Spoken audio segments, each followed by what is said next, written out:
Whitney Houston, surnommée The Voice, reste l'une des plus grandes chanteuses de l'histoire de la musique. Sa voix puissante et émouvante, son charisme et ses succès planétaires ont marqué des générations. Mais derrière la lumière des projecteurs, sa vie fut aussi marquée par des épreuves personnelles. Voici le parcours captivant de cette diva inoubliable. Les débuts d'une étoile née le 9 août 1963 à Newark, dans le New Jersey, Whitney Elizabeth Houston baigne dès l'enfance dans un univers musical. Fille de Cissy Houston, célèbre choriste de R&B, elle chante ses premiers solos à l'église baptiste de Newark, révélant déjà un talent exceptionnel.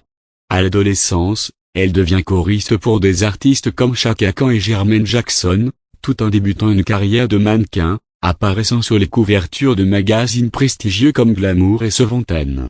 L'ascension fulgurante en 1983, Whitney signe avec le label Arista Records, dirigé par Clive Davis. 2 ans plus tard, elle sort son premier album, Whitney Houston, qui connaît un succès immédiat, plus de 20 millions d'exemplaires vendus et 3 titres classés numéro 1 aux États-Unis, dont Serving All My Love For You et Greatest Love of All.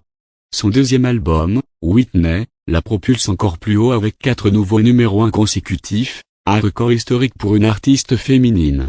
Whitney Houston devient alors une superstar mondiale, enchaînant les récompenses et battant les records détenus par les Beatles et les Bee Gees. Le cinéma et la consécration mondiale en 1992, Whitney Houston fait ses débuts au cinéma dans Bodyguard aux côtés de Kevin Costner. Le film est un triomphe et la bande originale, portée par l'inoubliable We Will Always Love You, s'écoule à plus de 42 millions d'exemplaires, devenant l'une des plus vendues de tous les temps. Elle enchaîne avec d'autres films à succès comme Où sont les hommes? Et La femme du pasteur, renouant avec ses racines gospel. Les années difficiles et la renaissance malgré son immense succès, Whitney Houston traverse des périodes sombres.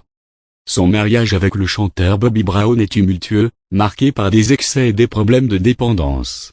Sa carrière ralentit, mais elle revient en force en 1998 avec l'album My Love Is Your Love, salué par la critique et le public. En 2009, elle tente un nouveau retour avec l'album I Look to You, mais sa voix, abîmée par les années, n'est plus la même. La fin tragique d'une icône le 11 février 2012, Whitney Houston est retrouvée morte à l'âge de 48 ans dans une chambre d'hôtel à Beverly Hills, la veille de la cérémonie des Grammy Awards. Sa disparition bouleverse le monde entier, mettant fin à la vie d'une artiste, qui aura vendu plus de 170 millions de disques et inspiré des générations de chanteurs. Conclusion: Whitney Houston restera jamais une légende de la musique. Sa voix inimitable, ses chansons intemporelles et son histoire bouleversante continuent d'émouvoir le public du monde entier. À travers ses succès et ses épreuves, elle a prouvé que le talent, la passion et la résilience peuvent faire d'une vie une véritable légende. Whitney Houston, c'est plus qu'une chanteuse, c'est une voix qui ne s'éteindra jamais.